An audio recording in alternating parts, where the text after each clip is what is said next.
আমাক নতুন ৰাজ্যই লাগিব তেতিয়া ইন্দিৰা গান্ধীয়ে সেই যেটো প্ৰস্তাৱ আছিল তাক তেওঁ সামৰণি মাৰি নাগালেণ্ড মেঘালয় এই গোটেই ৰাজ্যবোৰ ভগাই দি ইস্যুটো সিমানতে সামৰণি পৰি গ'ল তাক আৰু যে সেই কথাটো যদি আজিৰ পৰা 72 চনৰ আগতে আমি বিলাক যদি থাকিলোহেঁতেন আমি হয়তো নাগালেণ্ড মেঘালয় অৰুণাচলক কলোহেঁতেন আপোনালোকে সেপাৰেট ষ্টেট নলব ইন্দিৰা গান্ধীয়ে ডাঙৰীয়ানীয়ে কৰি দিয়াৰ দৰে ফেডাৰেল ব্যৱস্থাটো কৰক সেই পৰ্যায়টো পাৰ হৈ গ'ল এতিয়া আমি কেইটামান আমাৰ ৰং কনসেপশন প্ৰথম মই দূৰ কৰিছো যে 6 শিডিউল এৰিয়াত সেন্ট্ৰেল গভৰ্নমেন্টে কোনো টকা পইচা নপঠায় এইটো এটা যি ইয়াত ধাৰণা দিয়া হৈছে যে দিল্লীৰ পৰা টকা আহে টকাটো ৰাজ্য চৰকাৰে ধৰি ৰাখে 6 শিডিউল এৰিয়াক সম্পূৰ্ণ পুঁজি যোগান ধৰাৰ দায়িত্ব হ'ল ৰাজ্য চৰকাৰৰ ইয়াত central government doesn't give a single rupees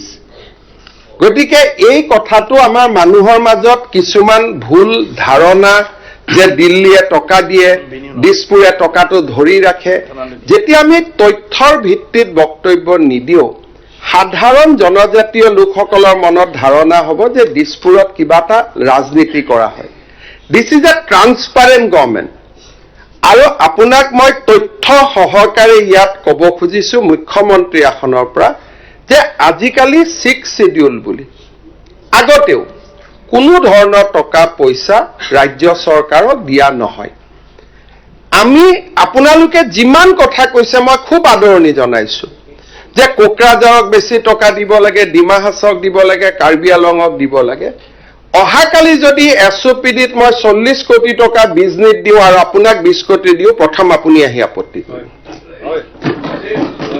গতিকে আজি আমি সদনত এটা সিদ্ধান্ত লওঁ যে প্ৰত্যেক গৰাকী বিধায়কে নিজৰ নিজৰ 5 কোটি টকা কমাই দিব আৰু 6 শিডিউল এৰিয়াত পিডব্লিউ দিব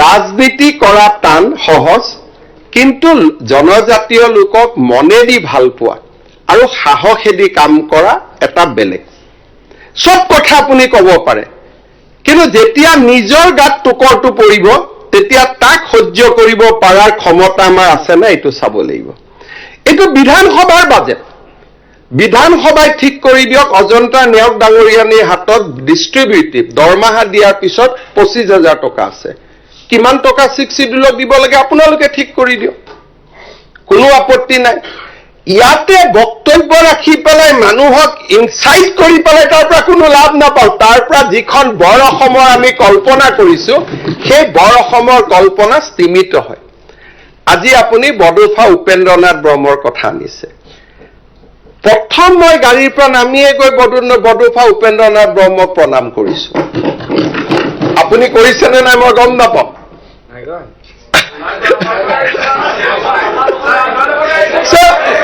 মই মাননীয় অধ্যক্ষ মই আপোনাক অভিযোগ দিয়া নাই মানুহৰ অন্তৰত এটা বেলেগ ধৰণৰ প্ৰথম যেতিয়া মোৰ ইয়াত কাৰ্যসূচী নাছিলে প্ৰমোদ বড়ো ডাঙৰীয়া মই আহিছো প্ৰথম মই কৈছো যে কাৰ্যসূচী আৰম্ভ হোৱাৰ আগতে মই উপেন্দ্ৰনাথ ব্ৰহ্মৰ প্ৰতিমূৰ্তিত যাম তাৰ পিছতহে মই বিধানসভালৈ যাম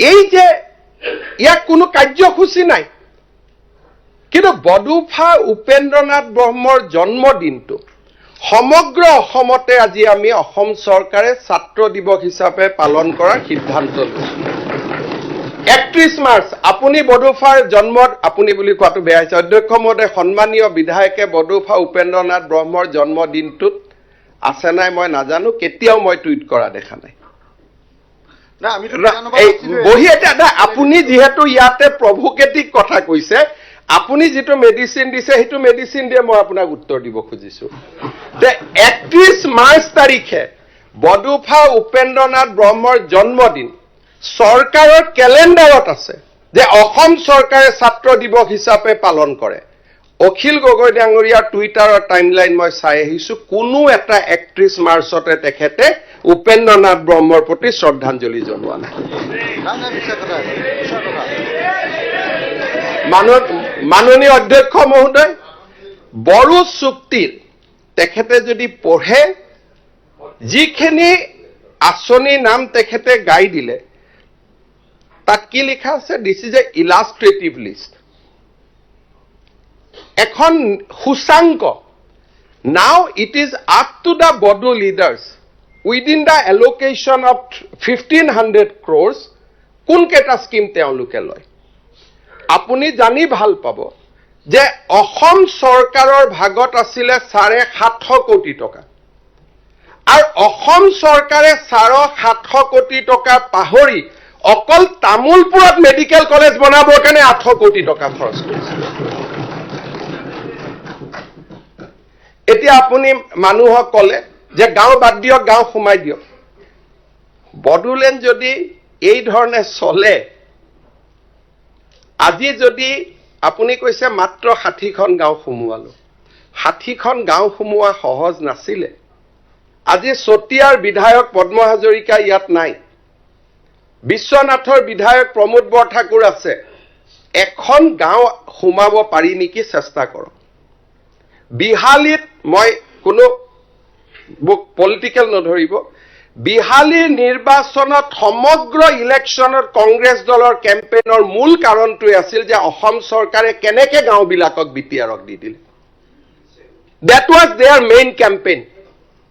Piyush Hazarika ডাঙৰীয়া আছে, I have to give reply one after reply. I took the greatest challenge of my political life. এখন গাঁও বিটিআৰত সোমোৱাৰ ইমপ্লিকেশ্যনটো আমি বুজি পাব লাগিব. সেই গাঁওখন যেতিয়া বিটিআৰত সোমাব, তাত বাস কৰা অজনজাতীয় মানুহৰ অধিকাৰত 50% অধিকাৰ তেওঁলোকৰ কম্প্ৰমাইজ হৈ যায়. কাৰণ বিটিআৰ মানে 6 শিডিউল, ইলেকশ্যন উঠিব নোৱাৰে, পঞ্চায়ত ইলেকশ্যন খেলিব নোৱাৰিব, মাটিৰ তেওঁলোকৰ আগৰ অধিকাৰবিলাক হেৰাই যাব. Not a easy job. 11খন গাঁও সোমাব বুলি তাত শব্দটোৱে নাই. আপুনি ক'ৰ পৰা 11খন গাঁৱৰ শব্দটো পালে? তাত লিখা আছে যে through discussion exclusion and inclusion হ'ব through a commission. Commission is working every month, every day. Consensus কৰি আমি সোমোৱাই আছো. আৰু এখন গাঁও বিটিআৰৰ পৰা আমি উলিয়াব পাৰিম নেকি? আজি এখন গাঁও বিটিআৰৰ পৰা উলিয়াই দিয়াৰ আগতে মোক আপচু আৰু বড়ো জাতীয় সংগঠনখিনিয়ে মোক স্বীকৃতি দিব লাগিব যে আপুনি ওলাওক গাঁও. তো ইমান বিটিআৰ ইমান ইজি জাগা. 85 চনৰ পৰা অসমৰ কোনো মুখ্যমন্ত্ৰী বিটিআৰত ৰাতি থাকি পোৱা নাই. আজি আপোনালোকে ইয়াত আহিছে, এই গোটেই আঁৰত আপচু, UPPL, BPF এই ৰাজনৈতিক সংগঠনখিনিৰ উপৰিও নৰেন্দ্ৰ মোদী, অমিত শ্বাহ ডাঙৰীয়াৰ অদম্য ইয়াৰ বেকগ্ৰাউণ্ডৰ কাৰণে আজি আমি ইয়াত বহিব পাৰিছো. আজি ইয়াত বহি আমি যিখিনি কথা পাতিছো, আপোনালোকে ডেটা চাওক. অসমৰ মুখ্যমন্ত্ৰী প্ৰফুল্ল কুমাৰ মহন্ত এটা দিনো বিটিআৰত ৰাতি থাকি পোৱা নাই, থকাৰ পৰিৱেশ নাছিল. অসমৰ মুখ্যমন্ত্ৰী তৰুণ গগৈ ডাঙৰীয়া 15 বছৰত ডাঙৰ ডাঙৰ কথা আজি কিছুমানে ক'ব খুজিব, এটা দিনো বিটিআৰত ৰাতি থাকি পোৱা নাই. আৰু মই এইখিনিও যোগ দিম যে সৰ্বানন্দ সোণোৱাল ডাঙৰীয়াৰ দিনতো তেখেতো বিটিআৰত এদিনো নিশা কটাব পৰা নাছিল. These are facts of life. Bimala প্ৰসাদ চলিহা বিটিআৰত আহোঁতে তেওঁৰ ভ্ৰমণৰ বিপক্ষেও বন্ধ ঘোষণা কৰা হৈছে. আজি য'ত আমি থিয় হৈ আছো, যথেষ্ট কথা ক'বৰ কাৰণে, ইয়াত আহি প্ৰভোগ কৰিবৰ কাৰণে বহুত ভাল. আজি দিনটো অসমৰ ইতিহাসৰ আটাইতকৈ যুগান্তকাৰী দিন. We are not realizing the impact. বিধানসভাখন ইয়াত আনি পেলাই আমি আৰু অলপ প্ৰভোগ কৰি থৈ যাওঁ, সেইকাৰণে আমি ইয়াত অহা নাই. যিখন স্থানৰ পৰা এদিন অসমক বিভাজন কৰাৰ বাবে প্ৰচণ্ড আন্দোলন হৈছিল, হাজাৰ মানুহে প্ৰাণ বলিদান দিছিল, সেই স্থানত আজি অসমৰ একতাৰ প্ৰতীক অসম বিধানসভা ইয়াত আহি মিলিত হৈছে. Today is the truly a historical day. আৰু এই কামখিনি কৰিবৰ কাৰণে বড়ো নেতৃত্বই কিমান ৰাইজক বুজাবলগীয়া হৈছে, কিমান কম্প্ৰমাইজ কৰিবলগীয়া হৈছে। আজি আপসু, বড়ো সাহিত্য সভা, NDFB, UPPL, BPL এই সমস্ত পলিটিক্যাল ক্লাছটোক আমি যিমান শুভেচ্ছা নিদিওঁ, যিমান ধন্যবাদ নিদিওঁ, তাতকৈ কম বুলি ক'লেও ভুল কৰা নহয়। ইয়াত আহি বহি অসম বিধানসভা, কোকৰাঝাৰৰ বিটিআৰ ভৱনত আহি অসম বিধানসভা কৰা, it was not a easy issue. কোনেও কৰিব পৰা নাই। কোনো অসমৰ মুখ্যমন্ত্ৰীয়ে বড়োলেণ্ডত এখন ৰাজনৈতিক সভা কৰি পোৱা নাই কোকৰাঝাৰত। কোনেও পোৱা নাই। ৰোড শ্ব' কৰি পোৱা নাই। অসমৰ কোনো মুখ্যমন্ত্ৰীয়ে ইয়াৰ কলেজৰ বিদায় সভা, নৱগাত সভা এখনতো আহি পোৱা নাই। শিক্ষামন্ত্ৰীও কোনো আহি পোৱা নাই। সাইকলজিক্যালি এই মানুহখিনি আমাৰ পৰা আঁতৰি আঁতৰি আঁতৰি আঁতৰি গৈ আছিল। তেওঁলোকেও জানে ৰাজ্য এখন কোনে বিচাৰে, কোনে নিবিচাৰে, তাৰ আগত আৰ্থিক অৱস্থা লুকাই থাকে। যেতিয়া এখন ৰাজ্য নিৰ্মাণ হ'ব, ৰাজ্য চলাবৰ কাৰণে ৰাজ্যৰ মানুহৰ পৰাই GST কালেক্ট কৰিব লাগিব, ৰাজ্যৰ মানুহৰ পৰাই টেক্স কালেক্ট কৰিব লাগিব। ৰাজ্য এখন কিমান ফিজিবল, সি কিমান আৰ্থিকভাৱে সি কিমান কৰিব পাৰি, এই গোটেইখিনি কথা প্ৰথমতে BPF, পিছত UPPL, লগত বড়ো সাহিত্য বা আপসু, they have come to a reasonable conclusion যে আমাক আত্মনিয়ন্ত্ৰণৰ অধিকাৰ লাগে, আমাক সুকীয়া ৰাজ্য নালাগে। এই কথাখিনি কৰিবৰ কাৰণে এই মানুহখিনিয়ে, the Bodo leadership, irrespective of political party, ইয়াত মই মোৰ সহযোগী UPPL, কংগ্ৰেছৰ লগত BPF আছে, মই পলিটিক্যাল হ'ব খোজা নাই। এই গোটেই 360 ডিগ্ৰী ঘূৰিবৰ কাৰণে আজিৰ প্ৰজন্মৰ বড়ো নেতৃত্বই যিমান ত্যাগ আৰু কষ্ট কৰিছে, তাক আমি ভূয়সী প্ৰশংসা কৰাৰ সময়। ইয়াত প্ৰভোগ কৰাৰ সময় নহয়, ইয়াত আহি প্ৰমোদ বড়োক এক্সপ'জ কৰাৰ সময় নহয় যে আপুনি একতখন একো কৰিব পৰা নাই। ইয়াত আজিৰ দিনটোত আমি বড়ো নেতৃত্বক সন্মান জনোৱাৰ সময়, বডোফা উপেন্দ্ৰনাথ ব্ৰহ্মক কৃতজ্ঞতা জনোৱাৰ সময় যে আজি আপোনালোকে আমাক এইখিনি সুবিধা কৰি দিলে যে অসম বিধানসভা আহি কোকৰাঝাৰত আজি বহি আমি অসমৰ একতাৰ কথা আজি আমি ইয়াত ক'ব পৰা পৰিৱেশত আহিছোঁ। ইলেকশ্যন আহিব, ইলেকশ্যন যাব। আমাৰ বিৰোধী পক্ষত থাকিলে ইউজুৱেলি আমি ইছ্যুজ বিচাৰো যে কোন ইছ্যুত চৰকাৰক আমি টেগ কৰিব পাৰো। কিন্তু আপুনি যিয়ে নকওক কিয়, 10 জনে যিয়ে নকওক কিয়, অসমৰ এটলিষ্ট 40টা বছৰৰ ময়ে এজন অসমৰ মুখ্যমন্ত্ৰী, য'ত 8টা দিন BTADত মই ৰাতি নিশা আছো। BTADত মই মুক্তভাৱে ঘূৰো, মুক্তভাৱে ৰেলী কৰোঁ, ৰাজনৈতিক সভা কৰোঁ, কলেজত যাওঁ, ইউনিভাৰ্চিটিত যাওঁ। আজি যোৱা কেইটামান বছৰত আমি সেই পৰিৱেশ নিৰ্মাণ কৰিছোঁ। আজি BTADত অসম বিধানসভা হৈছে। অসম বিধানসভা ক'ত হয় কাৰো প্ৰয়োজন নাই অসমৰ বাহিৰত জানিবৰ কাৰণে। প্ৰধানমন্ত্ৰী নৰেন্দ্ৰ মোদী ডাঙৰীয়া আৰু গৃহমন্ত্ৰী অমিত শ্বাহ ডাঙৰীয়াই শুভ বাৰ্তা পঠিয়াইছে, because they realize the significance of today's sitting. গতিকে আজিৰ সময়ছোৱা হৈছে যে কেনেকে আমি জনজাতীয়সকলৰ আত্মনিয়ন্ত্ৰণক সুদৃঢ় কৰিব পাৰোঁ, জনজাতীয় অজনজাতীয়সকলৰ মাজত সমন্বয়ৰ এটা নতুন বান্ধোন সৃষ্টি কৰিব পাৰোঁ। যেতিয়া মই ইয়াত বড়ো নেতৃত্বৰ কথা কৈছোঁ, you have also feel the pain of non Bodo people living in the BTR। আজি 60টা সমষ্টিৰ বা 40টা সমষ্টিৰ যেতিয়া 35টা ৰিজাৰ্ভেশ্যন হয়, 30+5 মুকলি হয়, এছাম বৃহত্তৰ ৰাইজে ৰাজনৈতিক অধিকাৰ অবিহনে জীয়াই থাকিবলগীয়া হয়। তেওঁলোককো আজিৰ দিনটোত আমি ধন্যবাদ জনাব লাগিব যে অসমৰ একতাৰ কাৰণে আজি BTR অঞ্চলত বাস কৰা অনাবড়ো সমাজখনেও সৰ্বোচ্চ ত্যাগ কৰিছে। It is not a easy things. আজি BTRত অলপ আগতে ৰাতিপুৱা মোৰ তাত মানুহ আহিছিলে, মাৰোৱাৰী মানুহ অলপ আহিছিল, তাৰপিছত অসমীয়া মানুহ। আজি নিকাশীৰ দৰে জাগাত অসমীয়া মানুহ, অসমীয়া ভাষী মানুহ 52 বানপানী টুটি গৈছিলে 52 চনত তেওঁলোকে মাটিত বহি আছে, আজিলৈকে মাটিৰ অধিকাৰ পোৱা নাই।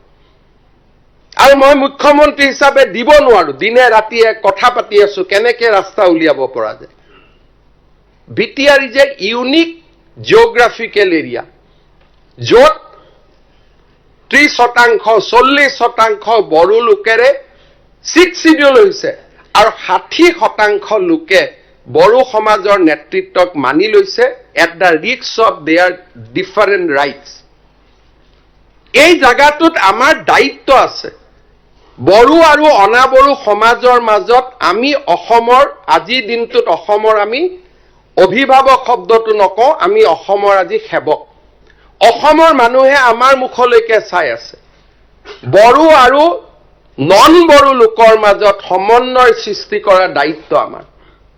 It is not a easy 6 schedule. It is a very difficult 6 schedule. Karbi Along Dima হাছাওতকৈ ইয়াৰ পৰিৱেশ বহুত জটিল আছিল। এই পৰিৱেশৰ মাজত আজি আমি সমতা আৰু সমন্বয়ৰ আমি নতুন ইতিহাস ৰচনা কৰিবলৈ ইয়াত আহিছো। আৰু আজি বিটিআৰ নিৰ্মাণত বড়ো জনসাধাৰণ আৰু ইয়াৰ লগত বিটিআৰ অঞ্চলত বাস কৰা অনাবড়ো জনসাধাৰণ দুয়োটাই বড়ো সমাজে নিজৰ ৰাজ্যৰ দাবী প্ৰত্যাহাৰ কৰিছে, অনাবড়ো সমাজে নিজৰ ৰাজনৈতিক অধিকাৰক পিছ পেলাই থৈ অসমৰ স্থায়ী শান্তিৰ বাবে সহবাস কৰাৰ সিদ্ধান্ত গ্ৰহণ কৰিছে। This is a unique opportunity. আৰু এই গোটেই পৰিৱেশটো আমি প্ৰভুক নহয়, আমি তেওঁলোকক সহায় কৰিব লাগিব, সহযোগিতা কৰিব লাগিব, বড়ো নেতৃত্বক শক্তিশালী কৰিব লাগিব, অনাবড়ো নেতৃত্বক বড়ো নেতৃত্বৰ লগত আমি একেটা ৰুমত বহুৱাই তেওঁলোকৰ মাজত আমি এটা মিলনৰ সাঁকো নিৰ্মাণ কৰিব লাগিব। We have a greater responsibility. আমাৰ বহুত ডাঙৰ ৰেছপন্সিবিলিটি ইয়াত আছে। আজি আপোনালোকে ইয়াতে কৈছে যে বডোফা উপেন্দ্ৰ নাথ ব্ৰহ্মৰ কথা। আমি কেইজন অসম বিধানসভাৰ বিধায়ক, কেইজন মন্ত্ৰী দতমাত গৈ তেখেতৰ যি সমাধিস্থলী তাতে সেৱা কৰাৰ সুযোগ লৈছো? কোনজন গৈছে? আমাৰ দায়িত্ব। তেওঁলোকৰ আবেগক আমি সন্মান জনাব লাগিব। জনজাতীয় লোকক ৰাস্তা আৰু ঘাটতকৈও তেওঁলোকৰ সাংস্কৃতিক আৰু ঐতিহ্যৰ প্ৰতি তেওঁলোকৰ আটাইতকৈ বেছি চিন্তা, ভাষাৰ প্ৰতি চিন্তা।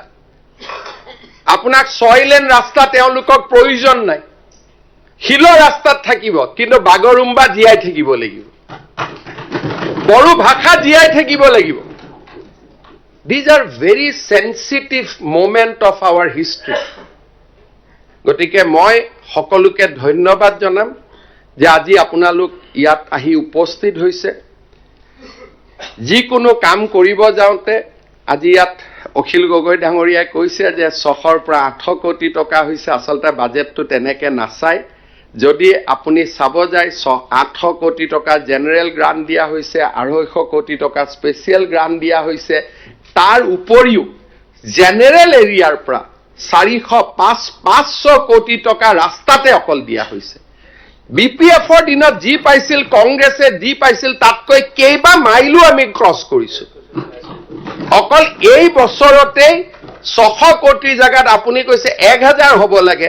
এই বছৰত মোৰ যিমান দূৰ বিশ্বাস 1500 পৰা 1800 কোটি টকা তেখেতসকলক আমি দিছো। ৱাটাৰ ৰিচোৰ্চৰ পৰা 500 কোটি, পিডব্লিউ ডিপাৰ্টমেণ্টৰ পৰা 500 কোটি, কোকৰাঝাৰত ষ্টেডিয়াম 150 কোটি। কিমান কাম আমি কৰি আছো তাৰ কোনো হিচাপ নাই। কিন্তু এই কামখিনি কৰাৰ পিছতো মই কম যে আমি আৰু কৰিব লাগে। উই শুড ডু মোৰ। অলপ আগতে আমি পিডব্লিউডি ৰাস্তা আছিলে, অলপ আগতে মই প্ৰমোদ বড়ো ডাঙৰীয়া, দুৰ্গা দাস বড়ো ডাঙৰীয়াক একেলগে লগ কৰিছো যে প্ৰমোদ বড়ো, দুৰ্গা দাস বড়ো দুইজনকে মিলি মই 400 কোটি টকা দিম, আপোনালোকে ঠিক ঠাক কৰি ৰাস্তাখিনি ভগাই লওক। চক এইখন চৰকাৰ একেবাৰে নহলে আজি এই সভা আপুনি ইয়াত কৰিবই নোৱাৰে। সকলোৰে মুখত সাফল্যৰ হাঁহি।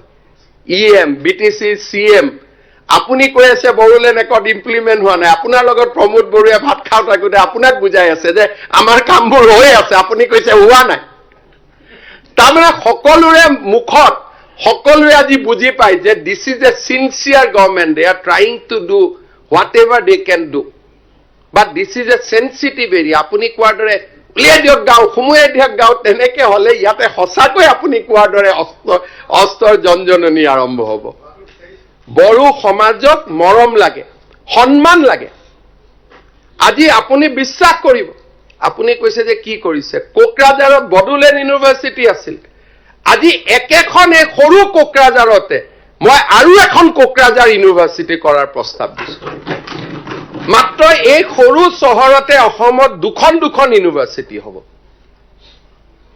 এটা আপুনি শুনাৰ পিছতে কালি মোক ক'ব যে শিৱসাগৰটো কৰিব লাগে বুলি আৰু যিমান কাম হৈ আছে মই যদি লিষ্টখন দিব যাওঁ কালি পৰহি বিধায়কসকলে মোক ক'ব এইবিলাকতো গমেই পোৱা নাছিলো আমাৰ তাত কিয় হোৱা নাই বুলি এই সাফল্যৰ হাঁহি পুলিচ মিলিটাৰী একো নলগোৱাকৈ এই যে সকলোৰে মুখত আজি সাফল্যৰ হাঁহি দেখিছে this is absolutely hard work right from prime minister to the people of Bodoland আজি তেওঁলোকৰ কমপ্লিট বড়ো ওদালগুৰি কোকৰাঝাৰৰ সাম্প্ৰদায়িক সংঘৰ্ষ টুডে হোৱাট ইজ দেয়াৰ আজি কংগ্ৰেছ দলে কৃতিত্ব লয় যে সংখ্যালঘুৰ আটাইতকৈ আমি বন্ধু বুলি আজি মই একো ডেটা নকওঁ কিন্তু সৰ্বানন্দ সোণোৱাল আৰু হিমন্ত বিশ্ব শৰ্মা চৰকাৰৰ দিনত এটাও সাম্প্ৰদায়িক সংঘৰ্ষ হোৱা নাই এজনো মুছলমান লোকৰ মৃত্যু হোৱা বিটিআৰত দিজ আৰ পিয়ৰ ষ্টেটিষ্টিক্স আৰু ষ্টেটিষ্টিক্সৰ ওপৰতো কোনেও কথা ক'ব নোৱাৰে আজি প্ৰথমবাৰৰ বাবে বড়ো ভূমিৰ ইলেকশ্যনত মুছলমান মানুহে মুকলিকৈ ভোট দিছে বঙালী মানুহে ভোট দিছে অসমীয়া মানুহে ভোট দিছে আৰু ভোট কাক দিছে বড়ো লেণ্ডৰ দুইটা পাৰ্টিকে দিয়া নাই কোনোবাই হয়তো কংগ্ৰেছক দিছে কোনোবাই নৱশৰণীয়াৰ পাৰ্টিক দিছে কোনোবাই বিজেপিক দিছে কিন্তু দুইটা বড়ো ৰাজনৈতিক দলে পিছদিনাখন গৈ সোধা নাই তহঁতে আমাক কিয় ভোট দিয়া নাই বুলি this is what we have created This is what we have created. Democracy, we have brought back democracy to BTR. We have brought back maximum মানুহৰ মাজত আত্মবিশ্বাস আৰু আপোনালোকে আৰু জানি গম পাব যে absolute no interference. বড়োলেণ্ড কাউন্সিলৰ ভিতৰৰ কোনো কথাত অসম চৰকাৰে কতোৱে ইণ্টাৰফেয়াৰ নকৰে কাৰ্বি আলং ডিমা হাছাও কতোৱে ইণ্টাৰফেয়াৰ নকৰে আগতে তাৰ বাজেট অসম বিধানসভাই বনাইছিল কোন বিভাগত কি দিব লাগে আমাৰ চৰকাৰে যোৱা বছৰ সিদ্ধান্ত ললে যে আমি বাজেট নবনাও আমি মাত্ৰ টকাটো দি দিম budget will be prepared by the these assembly BTR assembly Karbi আলং এছেম্বলি ডিমা হাছাও এছেম্বলি আজি আপুনি কৈছে সাবজেক্ট ট্ৰান্সফাৰ কৰিব লাগে Assam government has given no objection যে যিমান সাবজেক্ট লাগে বিটিআৰত লৈ যাওক আমাৰ কোনো আপত্তি নাই except home department যিমান জি লাগে লৈ যাওক আৰু সেই কাৰণে 125তম সংশোধনী আজি হোৱাৰ পথত গৈ আছে আৰু 125তম সংশোধনী হৈ যোৱাৰ লগে লগে BTR accord will be implemented in 100% অকল হেতুৱে বাকি আছে আৰু তাৰো আলোচনা চলি আছে কোভিডৰ সময়খিনিক বাদ দিলে 3.5 বছৰৰ ভিতৰত ইমান স্পীড ইমপ্লিমেন্টেশন কতো হোৱা নাই গাঁও 20-25 বছৰলৈকে চলি থাকিব পৰিবেশ বদলি থাকিব জিওগ্ৰাফি বদলি থাকিব আজি বিটিআৰৰ পৰা ওলাই যাব যোৱা গাঁওক যেতিয়া বড়ো লোকসকলে মৰম কৰিব তেওঁলোকে ওলাই নাযাও বুলি ক'ব সোমাব খোজা গাঁওক বিটিআৰে ক'ব যে ঠিক আছে আমাক নালাগে আপসু ইজ চেঞ্জিং দেয়াৰ পজিশন আগতে আপসুৱে কৈছিল 10% বড়ো মানুহ থাকিলেও আমাক গাঁও লাগে এতিয়া আপসুৱে কৈছে 100% বড়ো মানুহ থাকিলেহে আমাক গাঁও লাগে আমি আপসুক ধন্যবাদ দিব লাগিব যদি 2003 এনে ধৰণৰ কথা যদি আপসুৰ লগত পাতিব পৰা গ'লহেঁতেন আজি আৰু এখন নতুন বিটিআৰ আমি দেখা পালোহেঁতেন আজি শোণিতপুৰ বিশ্বনাথত যেতিয়া আমি কথা পাতিছো আমি আপসুৰ লগত পাতিছো যে বড়ো গাঁওখিনি লৈ লওক নন বড়ো গাঁও বা 50-50 গাঁও দিব নালাগে বাকি মানুহখিনিৰ কষ্ট হয় এণ্ড আপসু ৰিয়েলাইজ আপসুৱে ক'লে দাদা লাহে লাহে আমি কাম কৰি গৈ থাকিম এতিয়া আকৌ 15খন গাঁৱৰ তালিকা দিছে আৰু 15খন গাঁৱৰ তালিকা দিছে they are working very closely with us প্ৰতিটো এক মাহত এবাৰ নহয় এবাৰ কোনোবা এজন মন্ত্ৰীয়ে তেওঁলোকক লগ পাই we are working in a matter of কলাবৰেশ্যন আমি যেহেতু ডিসাইড কৰিছো যে উই আৰ নট এনিমি নাও we are now we are not competitor we are collaborator বড়োলেণ্ডৰ উন্নয়নৰ আমি এতিয়া সমভাগী আমাৰ মাজত প্ৰতিযোগিতাই নাই যেতিয়া প্ৰতিযোগিতাই নোহোৱা হৈ যায় তেতিয়া তাত কোনো ধৰণৰ সমস্যাই নাহে আৰু সেই কাৰণে এই বড়োলেণ্ড একৰ্ড অসম চুক্তিক যেনেকে আমাৰ 85ত অসম চুক্তি হোৱাৰ পিছত আসুৰ লগত প্ৰতিদ্বন্দ্বী মনোভাৱ লোৱাৰ কাৰণে কোলাবৰেটিভ মনোভাৱ নোলোৱাৰ কাৰণে অসম চুক্তিখন সফল নহল বড়ো চুক্তিক আমি প্ৰথম দিনাৰ পৰা আৰু যদি পুৰণা আৰু দূৰ আগলৈকে মনত পেলাও 2003ত যেতিয়া বড়ো চুক্তি স্বাক্ষৰিত হয় হাগ্ৰামা মহিলাৰী CM আছিল বড়ো চুক্তিৰ প্ৰথম বৰ্ষৰ দিনা অল সাবজেক্ট ট্ৰান্সফাৰৰ নোটিফিকেশনখন ময়ে পকেটত লৈ আহি ইয়াত হস্তান্তৰ কৰিছো বিকজ আই এম ভেৰি সেনচিটিভ যে আমি জনজাতীয় লোকসকলক তেওঁলোকৰ সন্মান দিব লাগিব সেইকাৰণে আজিৰ অসম বিধানসভা ইয়াত অনুষ্ঠিত কৰাৰ একমাত্ৰ উদ্দেশ্য আছিল যে বড়ো নেতৃত্বত যি দলৰ নহওক যি অনুষ্ঠানৰ নহওক ইৰেসপেক্টিভ অফ পলিটিক্যাল এফিলিয়েশন হিয়া উজাৰি অভিনন্দন জনোৱা যে আপোনালোকে এখন নতুন অসম নিৰ্মাণত আমাক সহযোগিতা কৰিছে আজি অসম বিধানসভাৰ পবিত্ৰ মজিয়াৰ পৰা মই বডুফা উপেন্দ্ৰনাথ ব্ৰহ্মৰ প্ৰতি আকৌ এবাৰ শ্ৰদ্ধাঞ্জলি জনাইছো আৰু বড়ো নেতৃত্বক আশ্বাস দিছো যে বড়ো চুক্তিক আখৰে আখৰে পালন কৰিবলৈ আমাৰ প্ৰচেষ্টা অব্যাহত থাকিব ইয়াৰ লগতে বড়োলেণ্ডত বাস কৰা যিসকল বড়ো জনগোষ্ঠীৰ লোক নহয় তেওঁলোককো আমি আশ্বাস দিছো যে আপোনালোকৰো ৰাজনৈতিক অৰ্থনৈতিক সাংস্কৃতিক অধিকাৰ আমি সুৰক্ষিত কৰিম বড়ো আৰু অনাবড়ো দুইটা শব্দ নোহোৱা কৰি আমি ইয়াতে এখন এনেকুৱা বিটিআৰ নিৰ্মাণ কৰিব খোজো যিখন বিটিআৰ অসমৰ উন্নয়নৰ প্ৰতীক হৈ পৰে অসমৰ বিকাশৰ নতুন প্ৰতীক হৈ পৰে সময় লাগিব পুৰণা ঘা তাক লাহে লাহে ধুই পখালি ঠিক কৰোতে সময় লাগিব কিন্তু আজি আমাৰ চৰকাৰৰ দিনতে বড়ো ভাষাক আমি আপ টু হায়াৰ সেকেন্ডাৰীলৈকে লৈ গলো আজি আমাৰ চৰকাৰৰ দিনতে বড়ো লেণ্ডৰ বাহিৰৰ বড়োসকলৰ কাৰণে আমি ওয়েলফেয়াৰ কাউন্সিল নিৰ্মাণ কৰিছো ভাবিব নোৱাৰা কাম হৈছে আজি ইয়াত আমি সেই কাৰণে মই সকলোকে এটাই অনুৰোধ কৰিছো যে আজি দিনটো বডুফা উপেন্দ্ৰনাথ ব্ৰহ্মৰ প্ৰতি শ্ৰদ্ধাঞ্জলি জনোৱাৰ সময় বড়োলেণ্ডক শক্তিশালী কৰাৰ সংকল্প লোৱাৰ সময় আৰু বড়োলেণ্ডক বড়ো আৰু অনাবড়োৰ সমন্বয়ৰ এক মূৰ্ত প্ৰতীক হিচাপে নিৰ্মাণ কৰাৰ সংকল্প লোৱাৰ সময়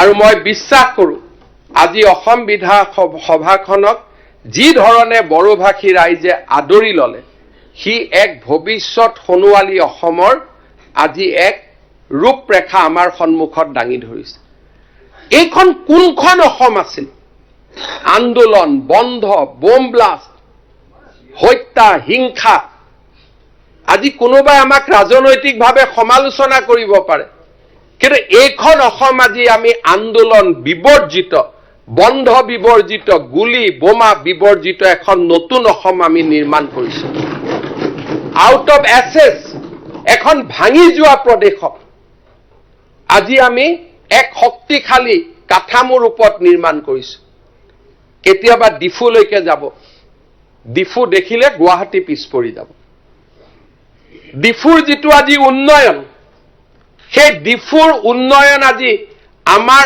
অসমৰ কামৰূপ নগাঁও শিৱসাগৰ যোৰহাট ডিব্ৰুগড় জিলাতকৈ বহুত আগত গুচি গৈছে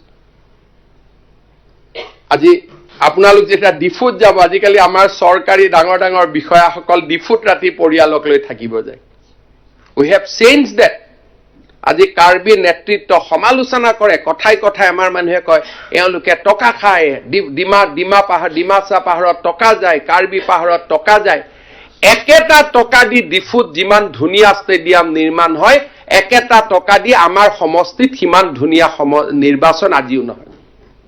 আমাৰ বহুত মানুহ এতিয়াও পুৰণা দিনত সোমাই আছে। এতিয়াও ডিমা হাছাও কাৰ্বি আলঙৰ কেলেংকাৰীৰ সময়ৰ কথা তেওঁলোকে মনত ৰাখিছে। সময় পৰিৱৰ্তন হৈছে। 15 কোটি টকা দি জালুকবাৰীত যিমান ভাল ষ্টেডিয়াম নিৰ্মাণ হয়, 15 কোটি টকা দি আজি ডিফু আৰু হাফলঙত তাতকৈ বেছি কাম হয়।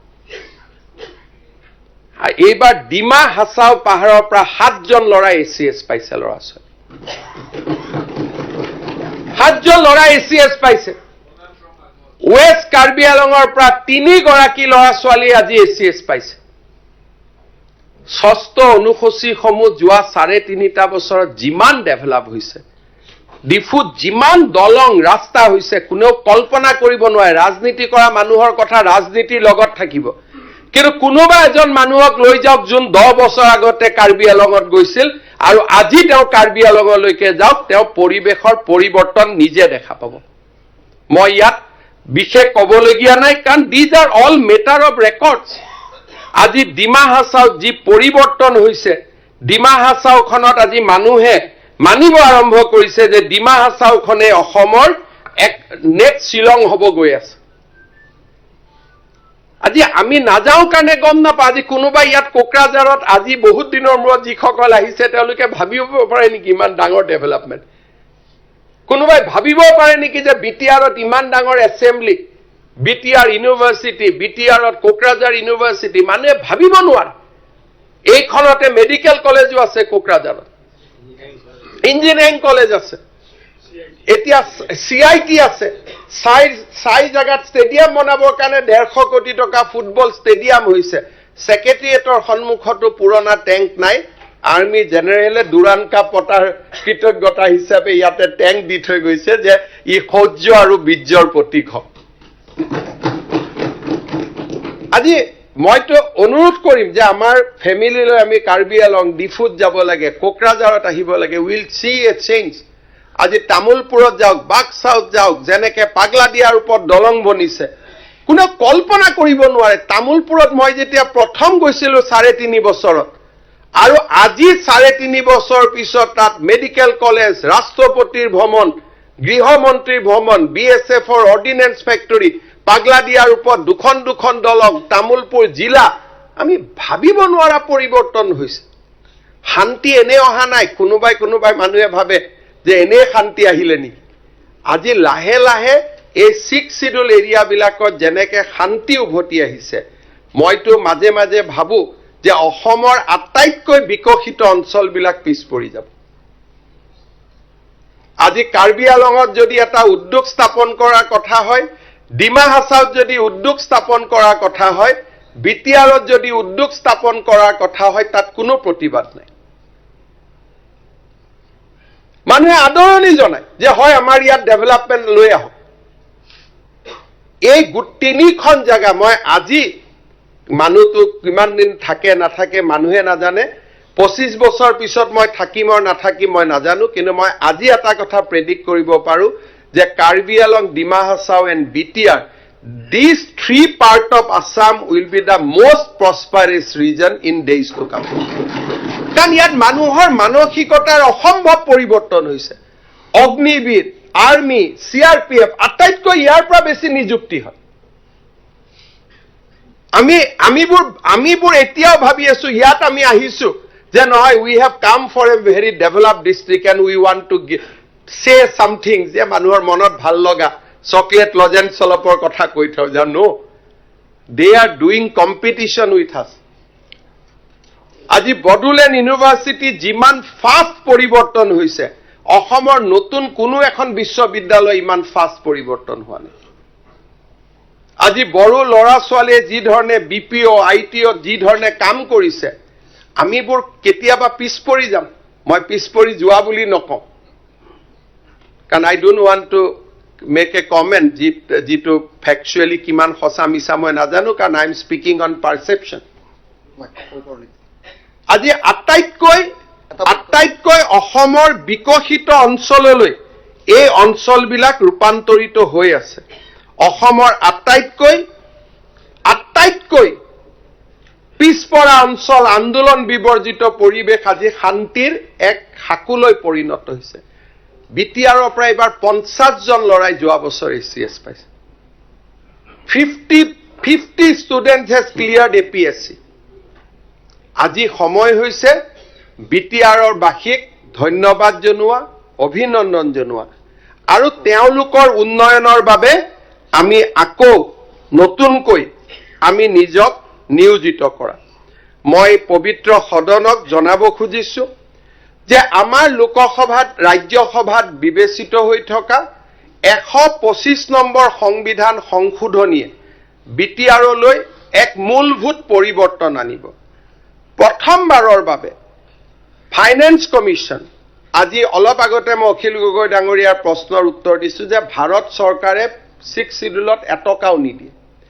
কিন্তু 125তম সংবিধান সংশোধনী গৃহীত হোৱাৰ লগে লগে ফাইনেন্স কমিশনৰ পৰা 6 শিডিউললৈকে টকা হা আৰম্ভ হ'ব আৰু তাক আমি ক্ষিপ্ৰভাৱে কৰিবৰ কাৰণে আৰু অকল অসমৰ 6 শিডিউল নহয় আমি একেলগে কাম কৰিছো যাতে ত্ৰিপুৰা মেঘালয় সকলোৰে 6 শিডিউল খেনিলৈ ডাইৰেক্ট ফান্ড ফ্লো হয় আৰু আমি ভাবো যে আমি সফল হ'ব পাৰিম 125তম সংবিধান সংশোধনী আৰম্ভ হোৱাৰ লগে লগে 60টালৈকে বিটিআৰৰ সিট বাঢ়িব লগতে বিটিআৰত বাস কৰা অজনজাতীয় লোকসকলেও যাতে শাসন ক্ষমতা পাব পাৰে তাৰ কাৰণে প্ৰত্যেকটো ভিচিডিসি আৰু মিউনিসিপালিটি ইলেক্টেড বডিলৈ ৰূপান্তৰ হ'ব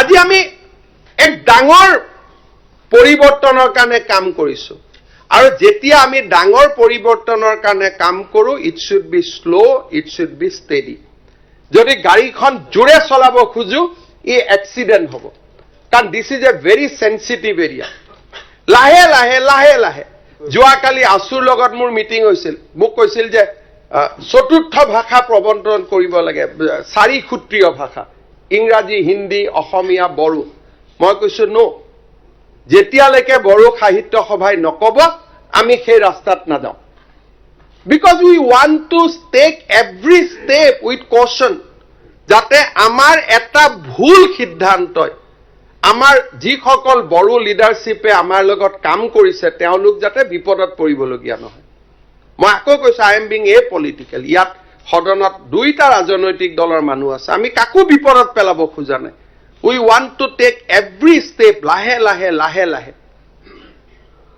মই অসম বিধানসভাৰ সদস্যসকলক অনুৰোধ কৰিম ইয়ালৈকে কোকৰাঝাৰলৈকে আহিব ওদালগুৰি তামুলপুৰলৈকে আহিব বহুত কথা শিকিব পাৰিম আজিৰ সদনতে মোক আপসুৰ সভাপতি দীপেন বড়ো ডাঙৰীয়াও কৈ আছিল সকলোৱে কৈ আছিল আমি উন্নয়নৰ বাবে আগ্ৰহী 125তম অনুমোদন যাতে খুব সোনকালে হৈ যায় তাৰ বাবে অসম চৰকাৰে ভাৰত চৰকাৰৰ লগত একেলগে কাম কৰাৰ প্ৰতিশ্ৰুতি মই পবিত্ৰ সদনত মই আপোনালোকৰ সন্মুখত ৰাখিব খুজিছো বিটিআৰৰ লগত এটা ডাঙৰ ডেভেলপমেন্ট হৈ আছে আমি সকলে জনা উচিত ভুটানত গেলেফু মাইণ্ডফুলনেছ সিটি নামৰ এখন ডাঙৰ মহানগৰ হ'ব গৈ আছে ভুটানৰ ৰজাই আশা কৰে যে ই সিংগাপুৰৰ দৰে এখন ডাঙৰ চহৰ হ'ব তাৰ অকল ইন্টাৰনেশ্যনেল এয়াৰপোৰ্টতে